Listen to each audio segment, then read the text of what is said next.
Hi guys, welcome back to another video. Today I have here, you probably cannot see all of them, but I have 4 different Phalaenopsis. All of these Phalaenopsis, they are new plants, or I have them for a few months, but I haven't repotted any of them.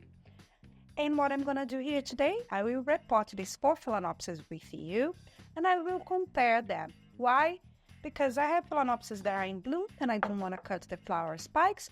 I have Phalaenopsis that has never bloomed for me, and I have others that the flowers I spent. So what I will do, I will compare and tell you what I do in these cases. I know that I always recommend beginners to cut the flower spikes and wait for the flowers to fade before they repot their plants. However, since I have some experience and I don't want to lose these flower spikes, I will check the root system, and depending how the plant is, we will keep the flower spike or we might not. Just saying, if you can wait for the warmer season as well. Usually it's the best time to repot your plants, but some of them sometimes they require our attention immediately. These plants are not being hydrated properly because of the way that they are potted. So, before further ado, let's start this repotting. I will show you plant by plant. Let's compare how they are doing and repot them using my usual mix. I think this will be probably a long video, so I would advise you to grab a meal, a cup of coffee, just repot your plants with me, and let's start. Before I properly start the video, I'm gonna just introduce the plants that I have. There's no ID. This is a pyloric Phalaenopsis that produced a larger lip, so the lip tried to mimic the petals and sepals. It has 2 flower spikes. As you can see, I bought in a supermarket, and it is a completely new plant. Following up, I have here another no ID, super miniature Phalaenopsis with some orange blooms. These blooms are a little bit thicker, like waxy. It has a subtle perfumey and super dark leaves, but also a no ID. Moving on, I have here my Phalaenopsis bronze maiden. It has these beautiful gray leaves and hasn't bloomed before. This one is like one of these polychilous type of orchid. It's actually a primary hybrid. It is beautiful, isn't she? And the last one is my Phalaenopsis purple martin variety blue. It is a sequential bloomer. This is the last flower, I think, of this season. It has the flower spike. I'm gonna keep it because it can still bloom for me. However, the pot's not looking really good. This moss is drying super quickly and it needs to be repotted. So let's start with the easiest case, or the case that we usually do, so we can compare with the other ones. So this is my bronze maiden. It has no flower spike. Perfect to repot. It came on these plastic pots. It's one of these flexible plastic pots that nurseries use, especially with seedlings. I don't like this specifically because you cannot reuse it. It's basically something that they do that you use once, and then it's pretty hard to reuse this kind of plastic. So I will just follow the same steps that I follow with all my repottings. I'm gonna say that here, but I probably not repeat with the other orchids. So I will just squeeze it gently to detach all the orchids from this pot, and I will pull it gently as well. It's pretty easy to remove it from the orchid. And here I have, this one is potted full in sphagnum moss. Sphagnum moss, it's usually very easy to remove from the root system. So I will just have to remove it gently and avoid breaking roots, because if you have a healthy root system, there are greater chance that my orchid will bounce back quickly, specifically now that the weather is not super warm, so it's not the most active season for my plant. I want to avoid stressing it even more. So in this case, I will just keep removing all the moss around the root system. The good thing about moss is that it's usually very gentle to the roots. It detaches very quickly, so we usually don't break many roots when we have just moss around, especially with Phalaenopsis that has thick roots, they are pretty easy to remove. This plant has been potted up here since it was a seedling, because if you look at the center, the little ball of moss here, it's probably like that since it was deflasked, or I don't know, since it was a very, very tiny plant, probably hasn't been repotted. Or if they did repot, they just add some moss around the root system. They never removed everything and repotted it completely. But the moss is a good quality of moss, so it's still good. This is the advantage of sphagnum moss. If you live in a very hot climate, probably it's amazing to go only with moss, because when the quality is good, it will last for a while. If you look here in the middle of this massive ball, you will notice that some of the roots are whitish here. That's normal because they are not photosynthesizing, they are not in contact with light, so they don't become green as the rest of the orchids. There is nothing wrong with these roots, it's just the fact that they are not in contact with natural or artificial light. It all came up. It's not something that I have to go to the sink and rinse my orchid because it's all very dirty, and no, it was actually very easy to remove, and I'm pretty happy with the result. Now I have to inspect the root system, so I will just tie it up, remove everything, and let's go and check the root system. Unfortunately or fortunately, this orchid is very, very healthy. It has no dead roots. How I know that I have no roots that I want to cut, or that I should cut in this case? Because all the roots, they are plumpy. If you touch them, they are not papery, mushy, or any of this. It has a very nice root system, and I think it will grow much more.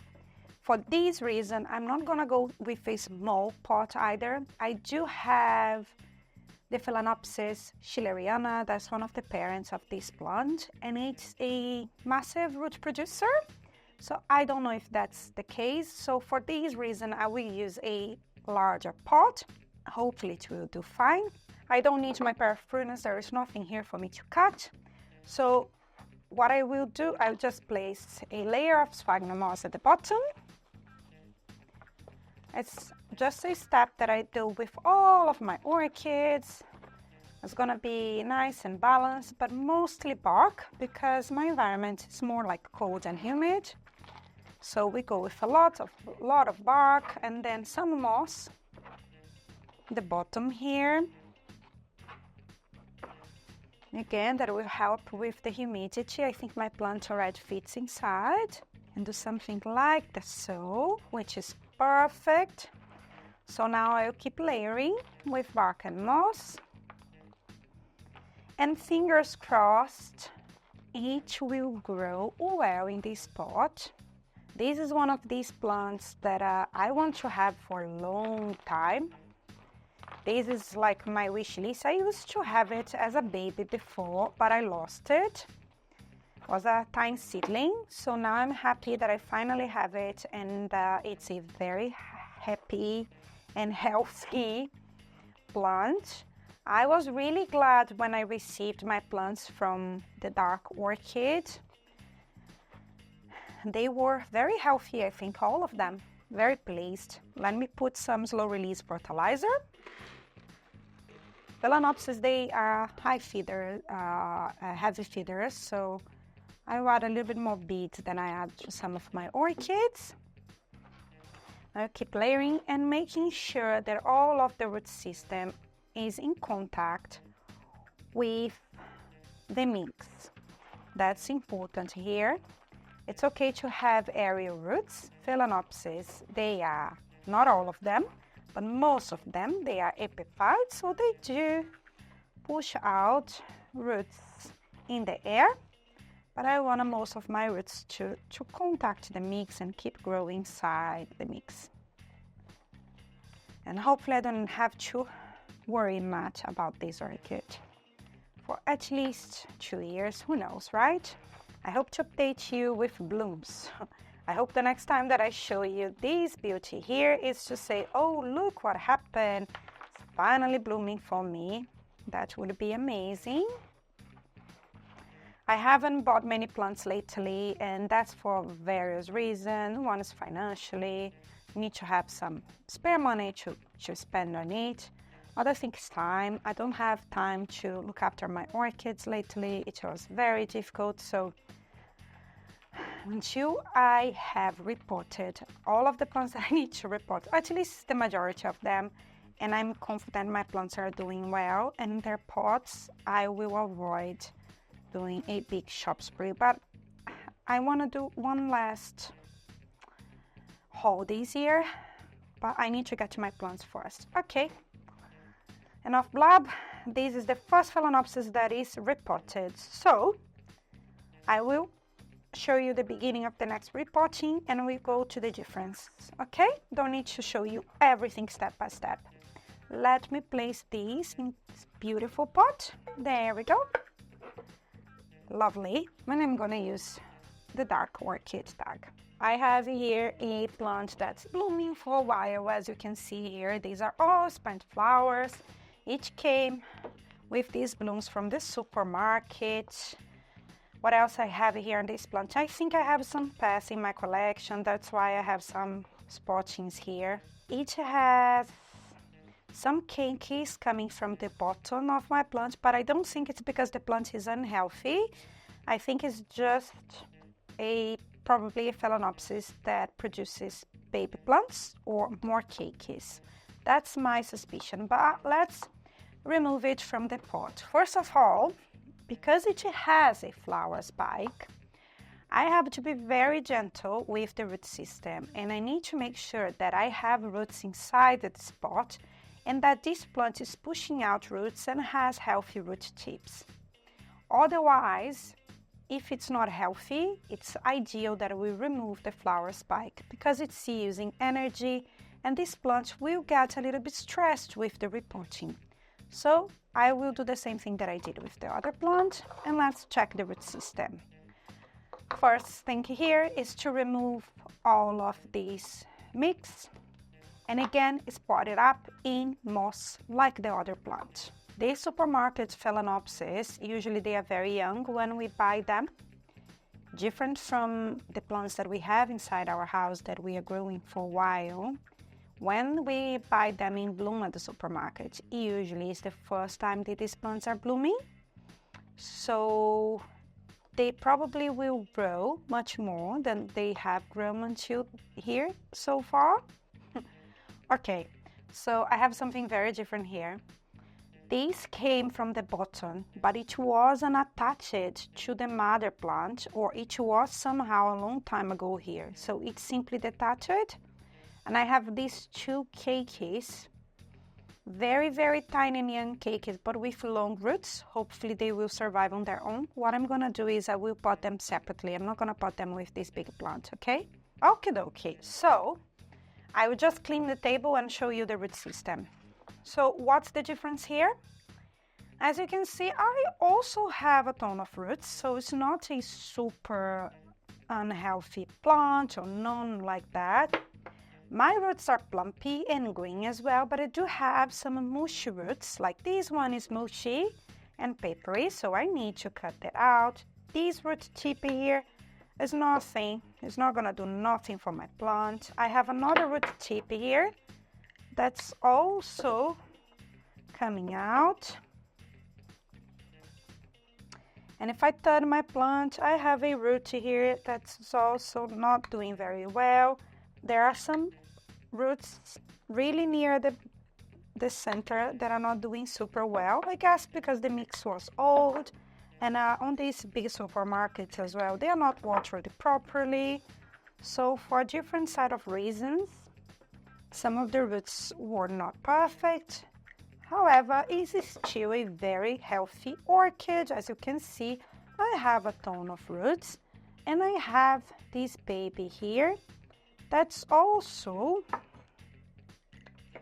also push out a very long and large root system if I compare it to the mother plant. I'm a little bit worried that it detached from the mother plant. However, I will pot it in a small pot and I will keep an eye on it. Hopefully these roots will do something for the plant If not, I think the mother plant is very healthy. But let's see what happened with this cakey. And now I will do the same thing that I did with the other orchid, with the difference here is that I'll be very gentle with this root system when I'm potting it up. And I will just place it near the other orchid and I will come back when I'm done. Told you it would be a longer video. I hope you're hanging in there. We're almost there, half of the way. So here we have my Martin something. So this is one of the parents of this plant.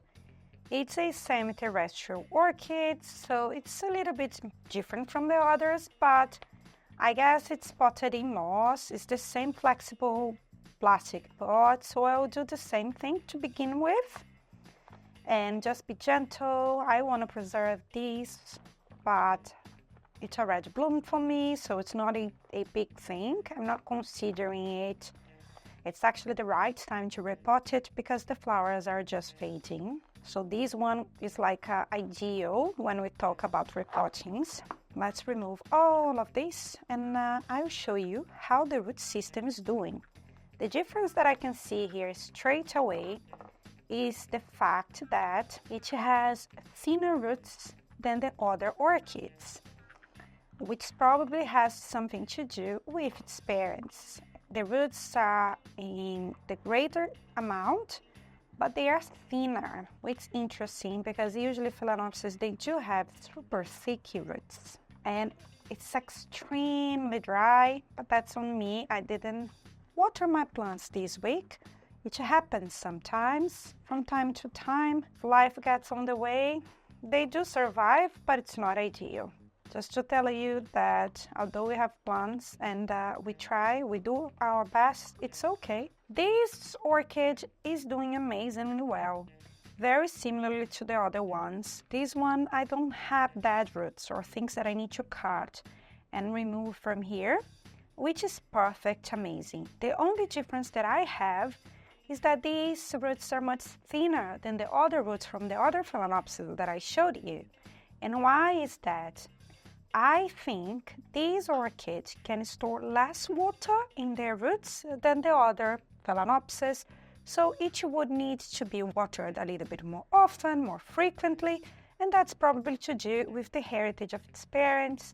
So as I said, one of them is a semi-terrestrial orchid, which probably would explain the reason. However, I have the parent, and I think it has big roots, but looking at the roots, that's what I presume. Usually Phalaenopsis, they store water in their root system, and this one has a less capacity to store water.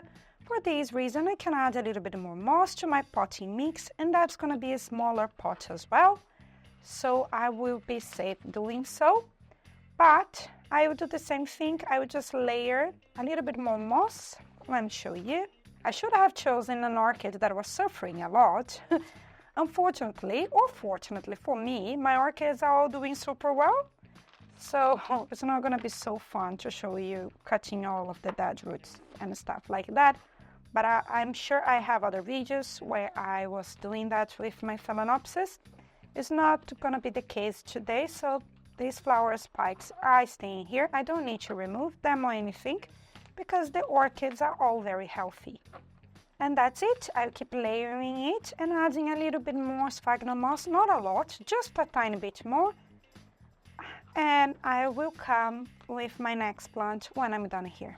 This is the smallest orchid. It also has some flower spikes, but one of the spikes, the flower is gone, so I'm not gonna keep this spike. I don't intend to leave it to be in maybe rebloom. I can simply remove that, and just use my pair of pruners that's sterilized, and I will just cut it from the base. There we go. This is gone. That's the first thing that I have to do here. And if you have spent flower spikes, I think the first thing that you have to do before you repot is to cut the flower spike. The plant will be cleaner as well. It's not going to be leaning somewhere because of the spike. Now let's remove it from this potting mix. What I know about this plant is, I know that the pot is tiny, the plant needs more space, And it has roots as well, which is a good sign. So let's start removing it. Different from the other one, this one had 3 flower spikes and I have only 2. Although I could keep the flower spikes, I think they are in the end of their blooming cycle and I intend to cut them so it can rebloom after I repot. I think that's the right decision here, at least for me. They are not super beautiful as they used to be. This one is one of these multifloral plants. So let me just cut everything and remove it from the pot. Let's see if I have something different to show you here. Funnily enough, all of these orchids are potted in moss. There was no one single one of them that was potted in bark or any other type of mix. So the repotting is basically the same. I didn't expect it to be like that, but it just happened, which is okay. So I will do the same thing. I decided to remove the flower spikes because I knew they were in the end of their cycle, and I prefer to cut them from the base so they can rebloom in the following season. But looking at the root system of this orchid is extremely healthy, as you can see.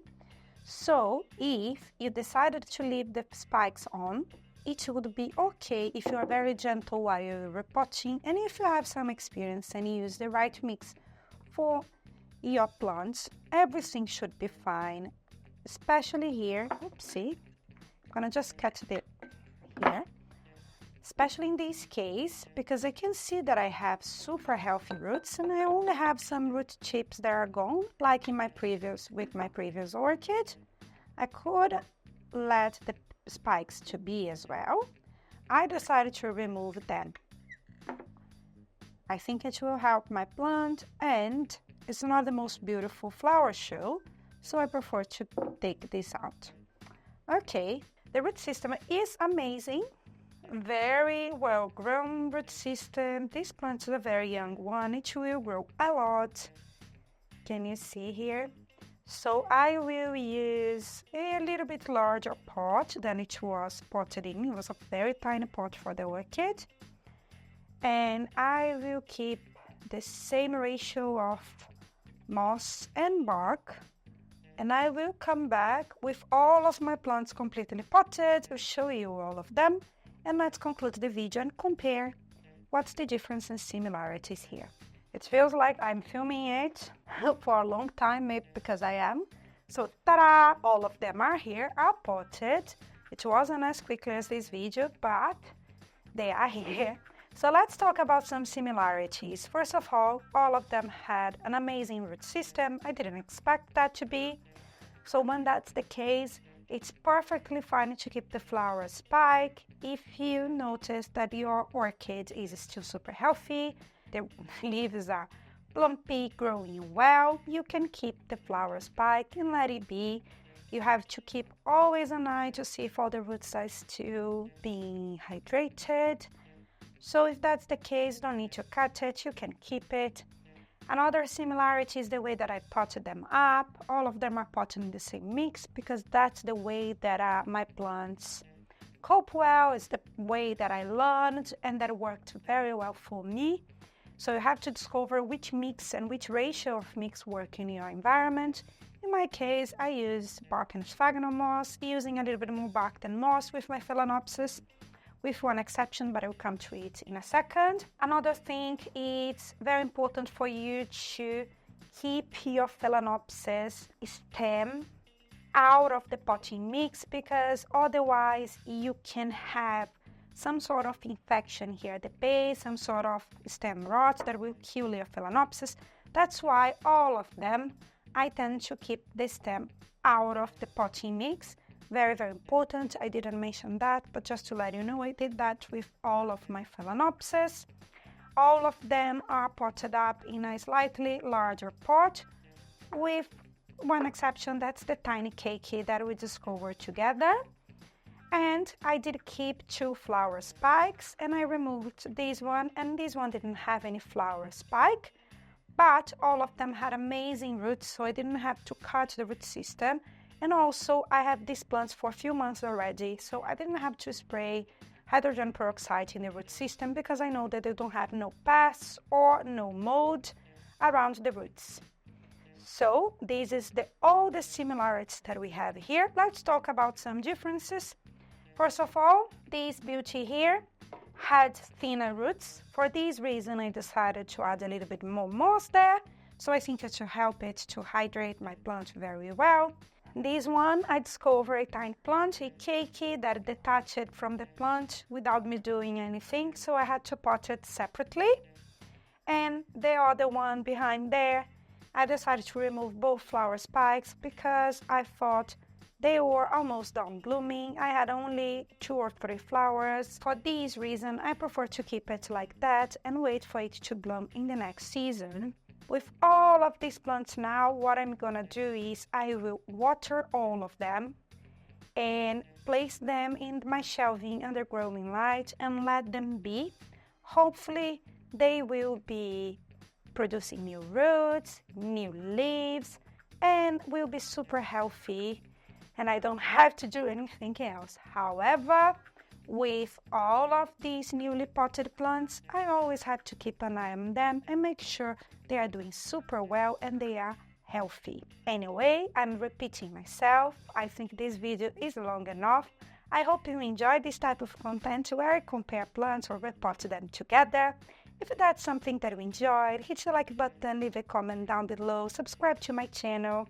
You can use the super thanks down below, you can use some of the affiliated links. There are multiple ways that you can support me, but I think for me the most important thing is watching the video and appreciating the content. Yeah, and that's it. I hope to see you next time. Bye bye.